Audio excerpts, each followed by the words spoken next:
To write the Lewis structure for LiF, lithium fluoride, we'll write Li and then F.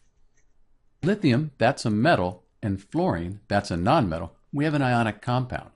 With an ionic compound, valence electrons are transferred between the metal and the nonmetal. So we need to take that into account when we write our Lewis structure. Lithium, group 1 on the periodic table, it has 1 valence electron. Fluorine is in group 17, sometimes called 7A. It has 7 valence electrons. So we said this is an ionic compound and that electrons, the valence electrons, would be transferred. So the lithium transfers its 1 valence electron to the fluorine. Since the lithium lost an electron and electrons are negative, the lithium now has a positive charge. The fluorine, it gained that electron. Again, electrons are negative, so now the fluorine has a negative charge. And the positive and the negative, they're attracted and they form that ionic bond in lithium fluoride. We should put brackets around the negative ion, and often you'll see them around the positive ion.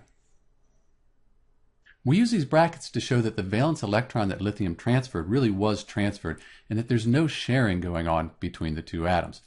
Their attraction is because of the positive and the negative, these two ions forming that ionic bond. One last note, this is what we call a formula unit. With ionic compounds, they form crystals, which are made up of a bunch of these repeating formula units. So this is the structure for LiF, lithium fluoride, and this is Dr. B. Thanks for watching.